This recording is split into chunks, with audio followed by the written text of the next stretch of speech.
Green বায়োটেকনোলজির সামনে এসে গেছে হইচই, গেট ভাঙচুর এবং গেটের সামনে পেট্রোল বোমা নিক্ষেপ এবং ভিতরে পেট্রোল বোমা নিক্ষেপ করে এবং ফাঁকা গুলি ছুড়ে। ঘটনার নেতৃত্ব দানকারী জান্নাতুল হুমায়রা জেমি এবং আরেকজন ব্যক্তি মাসুদ সহ 5 জনকে আমরা তাৎক্ষণিকভাবে গ্রেপ্তার করতে সক্ষম হই।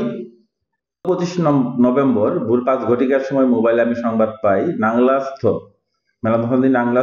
গ্রিন বায়োটেকনোলজির সামনে অজ্ঞাতনামা 30-40 জন ব্যক্তিবর্গ যারা গ্রিন বায়োটেকনোলজির সামনে এসে গেছে হইচই, গেট ভাঙচুর এবং গেটের সামনে পেট্রোল বোমা নিক্ষেপ এবং ভিতরে পেট্রোল বোমা নিক্ষেপ করে এবং ফাঁকা গুলি ছুড়ে। উক্ত সংবাদের ভিত্তিতে আমরা তাৎক্ষণিকভাবে ঘটনাস্থলে আমাদের একটা টহল টিমকে পাঠাই। টহল টিম যাওয়ার পরবর্তীতে অনেক লোকজনের সমাগম এবং তাদের সশস্ত্র অবস্থায় থাকায় আর পরবর্তীতে আমরা আরো পুলিশ নিয়ে ঘটনাস্থলে অভিযান করি এবং এই ঘটনার নেতৃত্ব দানকারী জান্নাতুল হুমায়রা জেমি এবং আরেকজন ব্যক্তি মাসুদ সহ 5 জনকে আমরা তাৎক্ষণিকভাবে গ্রেপ্তার করতে সক্ষম হই।